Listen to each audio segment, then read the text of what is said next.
We will show that both her stories, the one in the May 7 hearing and the new one before Ms. Karen Davila, are riddled with holes. Nung binanggit ni Mayor sa hearing na ang nanay niya ay si Amelia Guo. Ang nanay ko po si Amelia Lial po.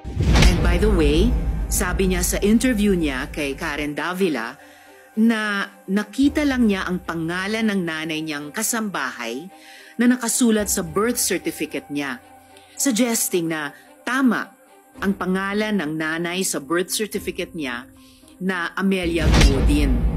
Pina-check namin agad sa PSA ito at ito ang aming nakita. Tapos nakalagay sa birth certificate niya na married ang mga magulang niya. Pero no marriage record din.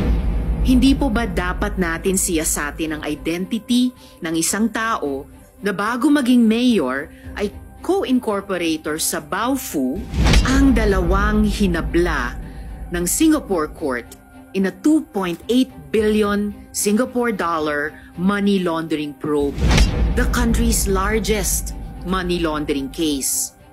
Zhang Ruijin has pled guilty, and his romantic partner, Lin Baoying, also involved in Baofu, is still facing charges.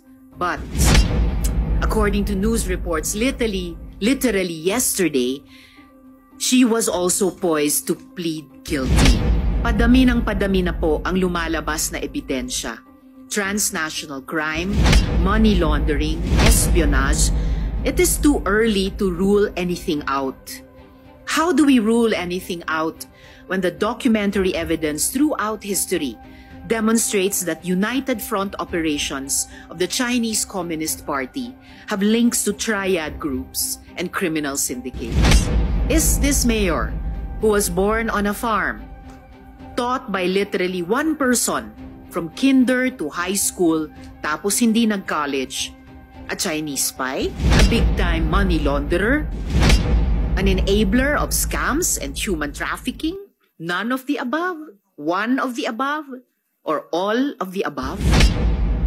Friends, the stakes are too high for this investigation not to be pursued.